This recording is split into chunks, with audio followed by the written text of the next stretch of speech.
오늘 함께 나누실 하나님의 말씀은 로마서 9장 19절에서부터 28절까지의 말씀입니다.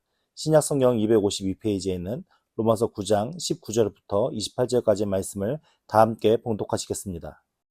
혹 내가 내게 말하기를 그러면 하나님이 어찌하여 허물하시느냐 누가 그 뜻을 대적하느냐 하리니 이 사람아 내가 누구기에 감히 하나님께 반문하느냐 지음을 받은 물건이 지은 자에게 어찌 나를 이같이 만들었느냐 말하겠느냐 토기장이가 진흙 덩어리로 하나는 귀 있을 그릇을 하나는 천 있을 그릇을 만들 권한이 없느냐 만일 하나님이 그의 진노를 보이시고 그의 능력을 알게 하고자 하사 멸하기로 준비된 진노의 그릇을 오래 참으심으로 관용하시고 또한 영광받기로 예비하신 바 긍휼의 그릇에 대하여 그의 영광의 풍성함을 알게 하고자 하셨을지라도 무슨 말을 하리요. 이 그릇은 우리니 곧 유대인 중에서뿐 아니라 이방인 중에서도 부르신 자니라. 호세아의 글에도 이르기를 내가 내 백성 아닌 자를 내 백성이라 사랑하지 아니한 자를 사랑한 자라 부르리라. 너희는 내 백성이 아니라 한 그곳에서 그들이 살아계신 하나님의 아들이라 일컬음을 받으리라 함과 같으니라. 또 이사야가 이스라엘에 관하여 외치되 이스라엘 자손의 수가 비록 바다의 모래 같을지라도 남은 자만 구원을 받으리니 주께서 땅 위에서 그 말씀을 이루고 속히 시행하시리라 하셨느니라. 또한 이사야가 미리 말한 바 만일 만군의 주께서 우리에게 씨를 넘겨주지 아니하셨더라면 우리가 소돔과 같이 되고 고모라와 같았으리로다 함과 같으니라.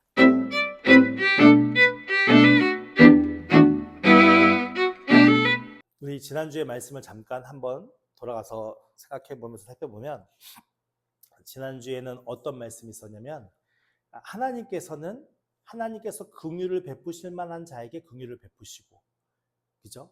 노예가 베푸실 만하게 노를 베푼다라고 말씀하셨습니다. 그러면서 모세와 바로의 예를 들었죠. 그래서 15절 말씀에 보니까 모세에게 이르시되 내가 긍휼히 여길 자를 긍휼히 여기고 불쌍히 여길 자를 불쌍히 여기리라 하셨으니 그러면서 하나님께서는 택하신 자들이 있었다라는 것을 말씀하고 있습니다.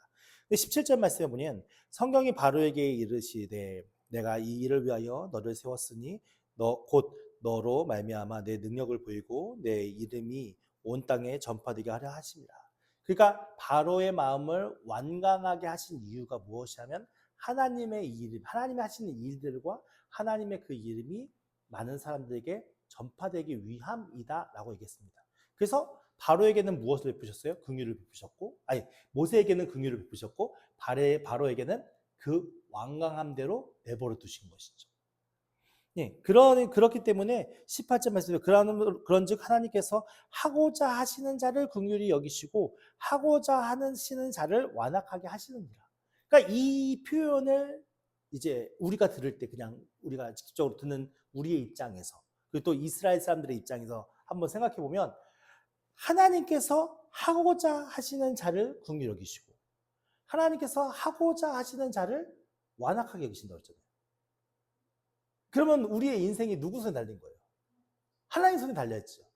하나님 손에 달려있으니까 이 부분에 대해서 이제 잘 이해를 못하시는 분들은 어떤 질문을 제기할 수 있느냐?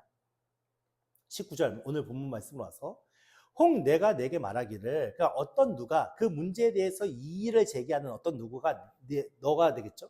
그 이제 바울에게 이제 말하기를 그러면 하나님이 어찌하여 허물하시느냐라고 얘기했어요. 이 표현이 이해가 되십니까? 하나님이 어찌하여 허물하시느냐? 잘 이해가 안 되시죠? 이것이 다르게 이게 번역을 하면 그러면 어찌하여 그분이 아직 계속 흠 잡으시는가라는 거예요. 그러니까 하나님께서 흠을 잡으신대요. 계속. 앞에 문장하고 지금 우리가 좀 전에 살펴본 18절의 문장하고 19절의 문장을 잘 이제 생각해 보면서 보셔야 되는데 18절의 문장에서 하나님이 하고자 하시는 자를 긍휼히 여기시고 하고자 하시는 자를 완악하게 여기신다. 그러니까 모든 인생들은 하나님의 손에 달려 있다. 그러니까 하나님께서 어떤 자는 긍휼을 베푸시고 어떤 자는 완악하게 베푸시는 거 아니냐? 그러면 하나님께서 그렇게 어떤 자에게 긍휼을 베푸시고 어떤 자에게 완악하게 베푸시는데 왜 그렇게 끊임없이 우리에게 흠 잡으셔서 우리에게 잘하나 못하냐 옳으냐 그러냐를 판단하시느냐? 지금 이 이야기를 하는 거예요. 그러면서 누가 그의 뜻을 대적하느냐라고 이야기하는 거죠. 이 표현이 어떤 표현이냐면 제가 쉽게 설명해 드린다면 하나님께서 구원받는 자도 하나님 손에 달려있고 심판받는 자도 하나님 손에 달려있다며 그러면 우리가 무슨 책임이 있어? 이런 내용의 표현인 거예요. 이해가 되십니까, 여러분들? 그러니까 하나님의 절대 주권 안에서 하나님이 행하시는 일들이 모든 피조물들에게 다 역사하시는 일들인데 특별히 그 가운데 사람에게 구원과 심판을 허락하셨잖아요. 근데 그 구원도 하나님께 달려있고 심판도 하나님께 달려있다면 우리한테 그렇게 막 모든 걸 요구하고 막 뭐가 잘했느니 못했느니 이렇게 얘기할 필요가 뭐가 있어? 우리는 뭐 해야 돼 그냥? 어차피 이 사람은 다 구원받을 거고 어차피 저 사람은 다 완악해질 건데 그럼 우리가 해야 될 게 뭐가 있어? 지금 이런 이제 반문을 제기하는 거예요. 근데 이런 반문을 제기하는 사람들이 갖는 오해가 있는 거죠. 그죠? 그 말씀을 이제 사도 바울이 그 반문에 대해서 어떻게 풀어가는지를 우리가 말씀 통해서 한번 살펴보고 싶은데요. 20절 말씀에 사도 바울이 이제 이렇게 말씀합니다. 이 사람아, 네가 누구에게 감히 하나님께 반문해? 라고 지금 얘기를 하는 거예요. 우리의 존재가 뭔지를 인지해야 한다고 사도 바울은 처음에 설명을 하고 있는 겁니다. 우리의 존재가 뭡니까? 저는 김성수거든요. 제 이름은 김성수고 저는 지금 교회 목사로서 있습니다. 그러니까 우리는 내 인생을 지금까지 열심히 내가 꾸려와서 지금 이렇게 이 자리에 선 줄로 생각을 하거든요. 그리고 앞으로의 삶도 어떻게 하면 내가 잘 그 인생의 삶을 꾸려나갈 수 있을까라고 생각을 해요. 그것은 무엇이냐면 내 인생의 주인이 나라는 관점 속에서 시작한다는 말씀이에요. 근데 성경은 분명히 뭐라고 얘기하냐면은 너가 네 인생의 주인이라고? 아니야 라고 가르쳐주고 있단 말이죠. 그러면서 사도 바울이 뭐라고 말씀하고 있습니까? 지음을 받은 물건이라고 해요. 우리가 하나님의 피조물이라고요. 우리의 주인이 내가 아니라 우리의 주인이 하나님이라고 지금 설명하고 있는 거 말씀입니다. 지음받은 물건이 지은 자에게 어찌 나를 이같이 만들었냐 말하겠느냐. 그러니까 어떤 사람이 이 컵을 만들었을 거예요. 그죠? 어떤 누군가 이 컵을 만들었을 텐데 이 컵이 그 만든 자에게 왜 나를 이 모양으로 만들었어? 라고 반문하는 컵이 어딨냐 이거죠. 어떤 누구도 그거에 대해서 반문하지 않아요. 그러니까는 천지 만물의 모든 자연 만물을 봐보세요. 동물, 식물. 어떤 누구도 자기를 왜 그렇게 만들고 왜 그렇게 창조했는지 하나님 앞에 반문하지 않아요. 오직 유일하게 인간만이 그 하나님 앞에 반문하고 있어요. 21절 말씀에 토기장이가 진흙 한 덩어리를 가져다가 하나는 귀 있을 그릇으로 하나는 천 있을 그릇으로 귀하다 천하다라는 것은 쓰는 사람 마음이겠죠. 근데 그릇은 토기장이가 만드는 거잖아요. 근데 그 그릇을 만들 때에 그 그릇을 만든다는 것은 필요에 의해서 그릇을 만드는 거 아니에요. 그러니까는 그릇을 만들 때 토기장이가 어떤 의도를 가지고 이 그릇은 찻잔으로 만들 거야. 이것은 밥그릇으로 만들 거야. 이것은 국그릇으로 만들 거야. 그러니까 자기 나름대로 이제 정하는 거잖아요. 그거에 대해서 어떤 누구도 이의를 제기할 수 없어요. 왜냐하면은 그것을 만드는 분의 뜻이 가장 중요하니까. 근데 우리는 우리의 신분을 망각하고 왜 나를 이 모양으로 만드셨어요? 하나님 앞에 반문한단 말이죠. 근데 실상 하나님께서는 우리에게 너는 너대로 쓸 거야. 너는 너대로 사용할 거고 너는 너대로 할 거야. 라고 하나님은 다 계획이 있으신 거예요. 근데 우리가 그 계획을 다 알아야 몰라요. 모르죠. 하나님의 뜻을 다 알면 우리가 잘 살 수 있을까요? 아니에요. 하나님의 뜻을 다 안다면 우리는 아마 복잡해서 못 살 거예요. 어린아이들은 오히려 평안하죠. 왜냐하면 세상이 어떻게 돌아가는지 몰라도 자신들의 삶에서 누릴 걸 다 누리면서 기쁨을 챙겨가면서 그렇게 살아가고 있어요. 근데 많이 하면 많이 할수록 행복하나요? 세상을 많이 하면 많이 할수록 내가 여러 가지 많은 집단과 사회생활과 여러 가지 많은 관계 속에서 일어나는 일들과 우리 사회에서 일어나는 약간 많은 일들을 알면 알수록 더 행복할까요? 예전에 제가 어렸을 때 국가 만족도를 조사했었을 때에 그러니까 못 사는 나라 국민일수록 국가 만족도가 높고요. 잘 사는 나라 국민일수록 국가 만족도가 낮았어요. 그 이유가 뭘까요? 알면 알수록 그것이 우리에게 형평성, 공평성, 정의, 공의 이런 것을 따져봤을 때 옳지 않다라고 생각하는 일들이 더 많아지는 거예요. 그러니까 실상은 우리가 피조물이라는 존재, 그것이 우리에게 인지가 먼저 되어져야 내가 하나님 앞에서 어떤 자로 서야 되는지가 정리가 되어지는데, 우리는 피조물이라는 존재를 인지하지 아니하고 내 주인이 난데, 나는 지금 열심히 살아가고 있는데, 그럼 내 삶이 어떻게 되는 거야? 이것이 중요한 관점이거든요. 그래서 사도 바울이 지금, 야, 너가 그렇게 따질 위치와 그런 지위가 아니야. 너는 그냥 하나님의 피조물이야. 하나님께서 하시면 하시는 거야. 거기에 어떤 누구도 반문할 수 없어. 그냥 이것만 들으면 좀 억울하잖아요. 그죠? 이 표현의 말씀만 들으면 이걸 제기한 사람 입장에서는 억울하잖아요. 그래서 더 적나라하게 이제 사도 바울이 설명을 합니다. 만일 하나님이 그의 진노를 보이시고 그의 능력을 알게 하고자 하사, 그러니까 하나님은 공의의 하나님이시고 정의의 하나님이시잖아요. 그러면 공의의 하나님과 정의의 하나님이시라면 우리의 인생들은 마땅히 어떤 존재로 있는 거예요, 지금? 예, 진멸을 당해도 할 말이 없을 정도로 죄 가운데 살고 있는 거예요. 그러니까 하나님께서 우리의 인생들을 창조하시고 우리의 인생들을 살게 하셨는데, 하나님께서 딱 인생들을 보아하니 인생들이 다른 모든 세상의 모든 피조물들은 다 하나님의 영광 안에서, 그 하나님의 지음받은 그 위치 안에서 자신들이 하나님께 영광 돌리며 살고 있는데, 유일하게 인간만은 하나님을 대적하는 삶을 살고 있단 말이죠. 그러니까 그 하나님이 보실 때에 얘네를 봐라, 이걸 내가 너를 이렇게 창조했는데 너 나를 이렇게 대적한다고?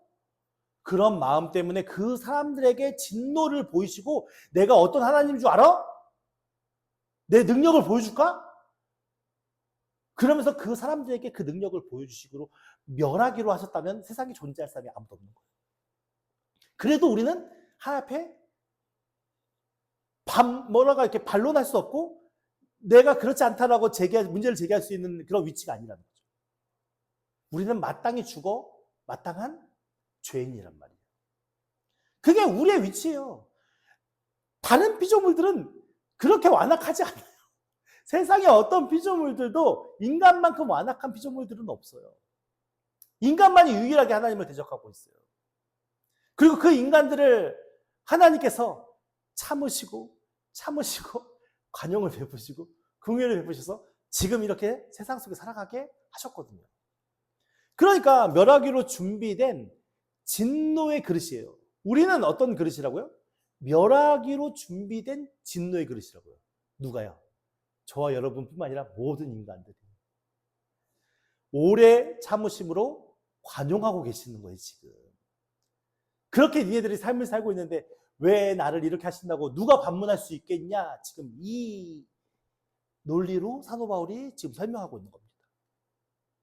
여러분 이해가 되십니까? 23절 말씀에 또 영광 받기로 예비하신 바, 하나님께서 영광을 받기로 예비하신 바, 내게 그래도 하나님의 말씀대로 하나님의 뜻대로 살려고 애쓰고 힘쓰는 자들에게 영광을 받고자 예비하신 바, 진노의 그릇이 있지만 긍휼의 그릇도 있다는 거예요. 그 긍휼의 그릇이 하나님이 택하신 자라는 거죠. 그래서 긍휼의 그릇에 대하여 그 영광의 풍성함이, 하나님께서 우리에게 베푸시는 은혜와 사랑과 그 하나님의 영광이 얼마나 풍성하고 크신지를 알게 하고자 하셨다고 할지라도 진노의 그릇인 우리가 무슨 말을 할 수 있겠냐? 그것은 만든 토기장의 마음이잖아요. 그 가운데 하나님께서 우리를 진노의 그릇으로 내버려 두지 않으시고 은혜의 그릇으로 우리를 삼으셨다면, 여러분 우리는 어떤 마음이어야겠습니까? 말로 형용할 수 없는 기쁨과 감사로 하나님 앞에 서야 되는 것이죠. 그럼에도 불구하고 많은 사람들이 하나님 앞에 어떻게 하냐? 왜 하나님 나는 이거 안 해주고, 왜 하나님 나는 이거 안 도와주고, 왜 하나님 나에게 이렇게 안 해주시고, 많은 불만 불평을 쏟아내면서 그 하나님이 하시는 일들에 대해서 믿지 못하고, 인내하지 못하고, 참지 못하고 계속 우리의 아픔과 상처만을 계속 끊임없이 쏟아붓는 과정 속에 있지 않습니까? 그러니까 안타까운 거죠. 그래서 24절 말씀에 그 긍휼의 그릇이, 우리가 이 그릇이 우리니라는 표현은 그 긍휼의 그릇이 지금 우리다라고 얘기하는 거예요. 근데 우리인데, 우리가 곧 하나님께서는 아브라함을 통해서 이스라엘 백성들을 하셨고 그 유대인들에게 하나님이 언약을 맺으셔서 하나님 나라 백성으로 삼으셨거든요. 그러니까 그 유대인들에게 뿐만이 아니라 오늘 이 지금 사도 바울이 복음을 전하고 이 로마 서신을 쓰는 그 시점에 많은 이방인 그리스도인들이 생겼잖아요. 그러니까 많은 이방인 그리스도인들을 하나님께서 부르셨다. 지금 이 말씀을 하고 있는 거거든요. 그러니까 너희가 율법을 지키냐? 율법을 안 지켜? 이게 하나님이 부르신 모양이 아니라는 거예요. 할례를 받았어? 할례를 안 받았어? 이게 하나님이 부르셨냐 안 부르셨냐를 증명하는 것이 아니라 오직 무엇이요? 하나님의 영광을 아는 자들, 하나님의 은혜의 궁유를 아는 자들이 그들이 하나님 앞에 부름받은 그리스도인들이다 라고 지금 선언하고 있는 겁니다. 그 유대인들 입장에서는 참 기분이 안 좋죠. 그 유대인들이 야 이거는 무슨 말도 안 되는 얘기를 하고 있어 라고 반문을 제기할 때에 이제 보시면 호세아 선지자의 글을 인용합니다. 호세아의 글에도 이르기를 내가 내 백성이 아닌 자를 내 백성이라 사랑하지 아니한 자를 사랑한 자라 부르리라 라고 이제 말씀했거든요. 이게 호세아 2장 23절에 나오는 말씀이에요. 근데 이게 어떤 배경에 쓰여져 있는지 우리가 알아야 될 거 아니에요. 이 말씀은 북이스라엘이 하나님 앞에 선하게 살았습니까? 악하게 살았습니까? 네, 악하게 살았어요. 그래서 멸망받게 되잖아요. 그러니까 북이스라엘이 하나님 사랑을 저버렸게 되고 그리고 그 북이스라엘이 하나님 앞에 멸망받는 그런 과정의 일들을 겪게 되어져서 결국은 그 북이스라엘이 어떻게 해요? 포로로 끌려가게 되고 많은 사람들이 그 북이스라엘에 살게 되거든요. 그러니까 호세아의 이 글을 통해서 뭘 얘기를 하냐? 야, 이제는 너희들이 내 언약을 다 파괴하고 니들이 그러니까 그 이스라엘 백성들이 북이스라엘 백성 10개 지파의 사람들이 다 하나님을 대적하며 떠났으니까 이제 그 나라를 멸망하고 그 나라 가운데 누가 오는 거예요? 이방인들이 들어오기 시작하죠. 그러니까 그곳이 하나님의 백성과 이방인이 함께 섞여 살게 되잖아요.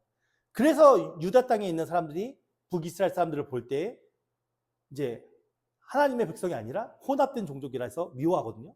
그러니까 그런 과정들을 겪어서 이 표현이 뭘 얘기하냐? 더 이상 이스라엘 백성만이 하나님의 백성이 아니다라는 걸 설명하는 거예요. 하나님께서 이들에게 이미 구약 호세아 선지자의 예언을 통하여서 이제 하나님 내 백성이 아닌 백성은 이방인을 얘기하는 거잖아요. 사랑하지 아니한 자를 사랑한다라는 표현도 이방인을 얘기하는 거죠. 그 이방인들 가운데도 하나님의 구원의 손길을 베푸실 것이다 라는 것을 호세아 선지자의 글을 통해서 설명하고 있는 거죠. 그러니까 지금 이 표현 자체가 사도 바울이 이건 내 생각이 아니야. 이미 하나님께서 호세아 선지자를 통해서 말씀하신 말씀이야 라고 하면서 인용하고 있는 거거든요. 그리고 26절 보면은 호세아서 1장 10절 말씀을 인용한 건데 너희는 내 백성이 아니라 한 그곳에서 그들이 살아계신 하나님의 아들이라 일컬음을 받으라 한 것 같으니라. 그러니까는 내 백성이 아니라 한 자가 누구예요? 이스라엘 백성이 아닌 이방인들을 얘기하는 거죠. 이방인들이 그 하나님의 땅 안에서 그들이 살아계신 하나님의 아들이라 일컬음을 받는다. 그러니까 하나님은 살아계신 분이시고 그 살아계신 하나님께서 이스라엘뿐만이 아니라 그 이방 백성들로 하여금 아들로 삼는 그것을 행하실 것이다 라는 것을 강조하면서 말씀하고 있는 거예요.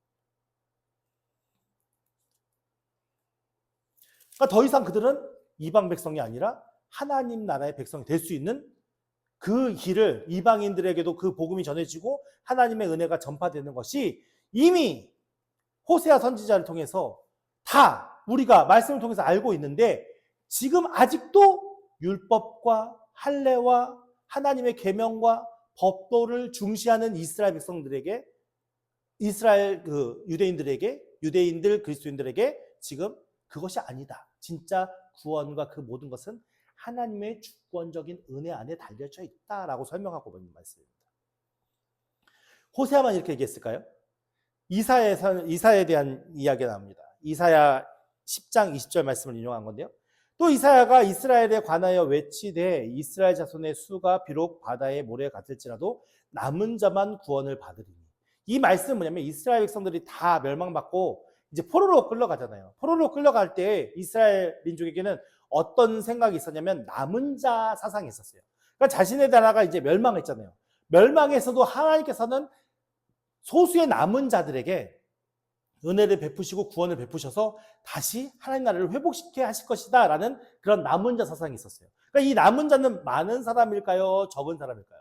숫자적으로 아주 적은 극소수의 사람들 얘기하는 거예요. 대부분의 사람들 멸망받았고, 그러니까 이 남은 자가 그냥 단순히 포로로 끌려가서 회복될 수 있을 만한 남은 자를 얘기하는 것이 아니라 하나님의 나라가 그 남은 자들을 통하여서 이루어져 갈 것이다 라는 것을 지금 사도 바울이 이사야의 말씀의 본문을 인용해서 지금 설명하고 있는 거거든요. 그러면서 28절 말씀에 주께서 땅 위에서 그 말씀을 이루시고 속히 시행하리라 하셨습니다. 그 하나님께서는 원래는 어때야 되는 겁니까? 네, 이 세상을 심판하러 오셔야 되는 상황인 거예요. 그러지 않고 지금도 오랜 세월이 흘러갔어요. 하나님께서 왜 심판하지 않고 지금까지 계속 인생들이 삶을 살게끔 긍휼을 베푸시고 인내하시고 사랑하시는 이유가 뭘까요? 왜 한 명이라도 더 구원받고 하나님 앞에 돌아서기를 원하시기 때문에 그런 거예요.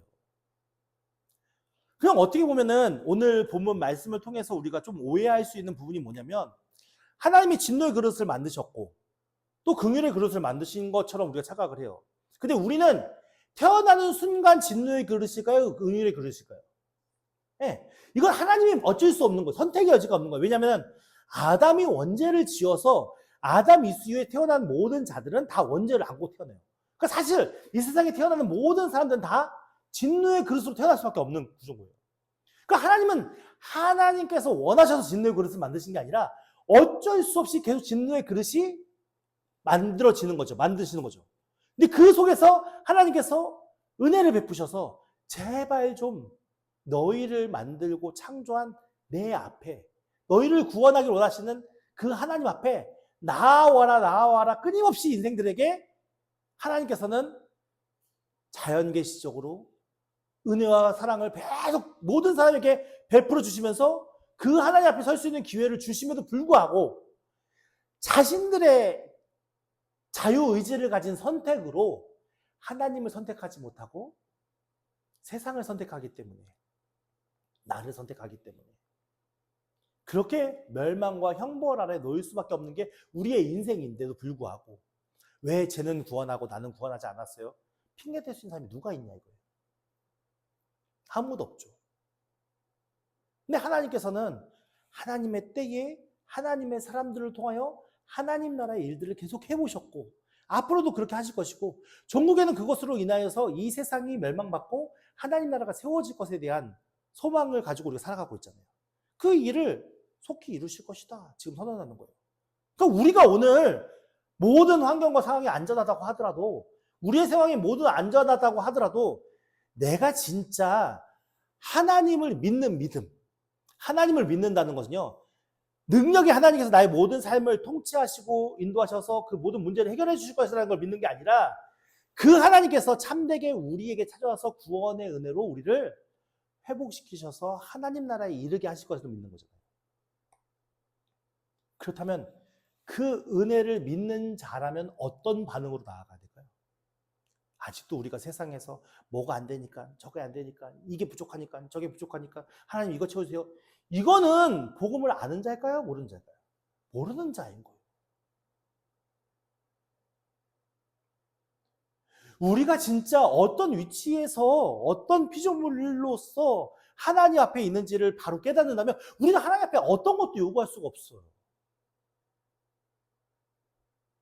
오히려 우리 안에 어떤 마음이 있어야면 그 하나님의 긍휼의 그릇이 되지 못할지도 모른다는 두려움이 있어야겠죠.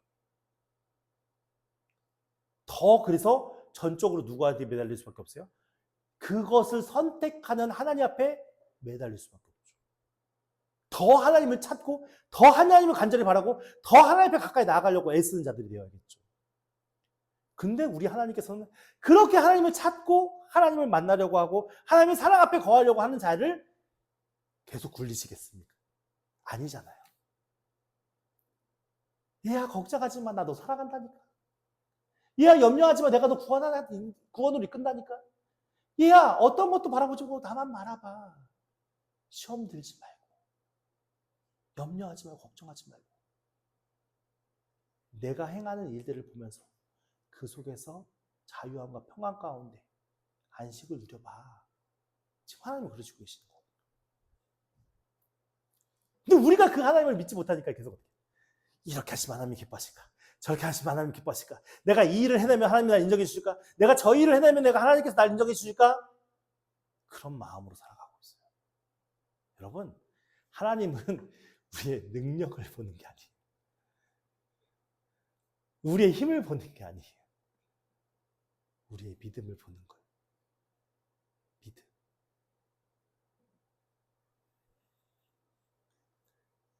29절 말씀에 또한 이사야가 말한 바 만일 만군의 주께서 우리에게 씨를 남겨두지 아니하셨더라면, 이 씨는 어떤 자를 얘기하겠습니까? 남은 자를 얘기하겠죠. 그 앞에 말한 그 남은 자는 어떤 사람입니까? 신실하게 하나님을 따르는 백성들을 이야기하겠죠. 그 신실하게 하나님을 따르고자 서 있는 그 백성들을 통하여서 하나님께서 어떻게 하셨다고요? 이 땅을, 우리를 소돔과 고모라 같이 되지 않게 하셨다라는 말씀입니다. 소돔과 고모라가 어떤 성이었습니까? 죄악이 가득한 성이었고 결국 그 죄로 인해서 심판받는 땅이었습니다. 그러니까 오늘 우리가 하나님의 심판 앞에 서지 않고 하나님의 긍휼과 은혜 앞에 서는 것이 얼마나 우리에게 귀한 놀라운 축복의 은혜임을 깨달아 안다면, 우리의 반응은 자연스럽게 네가 뭘 하냐? 네가 뭘 안 하냐의 문제가 아니라 얼마나 하나님을 사랑하십니까? 얼마나 하나님을 믿으십니까? 얼마나 하나님 앞에 여러분 사랑의 마음으로 나아가고 있습니까? 여러분, 신앙생활은 절대 행위가 아닙니다. 물론 행위가 아니라고 얘기하면 좀 오해하실 수도 있는데, 신앙생활의 중심은 우리의 마음을 하나님께 드리는 겁니다. 내 마음, 내가 드릴 수 있는 최고의 정성. 근데 우리는 아직도 어떤 관점 속에 살아가고 있습니까? 이렇게 주권적으로 하나님이 우리를 택하시고 은혜를 베푸셔서 하나님 나라를 이루어주겠다고 함에도 불구하고 그걸 믿지 못해가지고 매일매일 우리의 삶을 안절부절하지 못하는 우리의 연약함이 우리 안에 있지 않습니까? 하나님을 믿어드립시다. 여러분들이 많은 일을 하지 못하고 많은 열매를 맺지 못한다 하더라도 하나님은 여러분들을 사랑하시고 여러분들 한 사람 한 사람을 얼마나 귀하게 여기시겠습니까?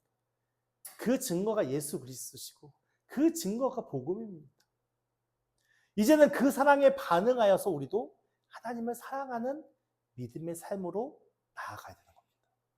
그냥 습관에 젖어서 예배드리는 것이 아니고, 그냥 타성에 젖어서 봉사하는 것이 아니고, 그냥 다른 사람에게 인정받기 위해서 무엇을 하는 게 아니라 하나님이 베푸신 은혜와 사랑에 감사하여서 내 이 작은 몸부림이라 할지라도 하나님 앞에서 조금이나마 쓰임받는 자리에 서는 것이 얼마나 귀한 일이고 행복한 일인지를 아는 자들이 된다면, 우리의 환경과 상황을 탓하지 아니하고 하나님 앞에 우리의 정성과 마음을 쏟아 믿음으로 살려고 애쓰고 힘쓰는 자들이 될 것입니다. 우리가 먼저 선행되어야 될 것은 하나님을 불신하는 마음들이 떠나가야 됩니다. 내 모습이 중요치 않습니다. 내 모습이 중요치 않습니다. 하나님은 하나님의 전적인 주권으로 우리를 사랑하시겠다고 하셨고 우리를 구원하시겠다고 하셨습니다. 그것을 믿는다면 우리가 행해야 할 것은 하나님을 사랑하는 겁니다. 하나님 앞에 우리의 마음과 정성을 쏟아놓는 겁니다. 여러분 마음 중심으로 열심히 하나님을 사랑하시고 열심히 하나님 앞에 기쁨으로 예배하시고 열심히 하나님 앞에 믿음으로 나아가려고 애쓰고 힘쓰는 저와 여러분 되기를 예수님의 이름으로 축원드립니다.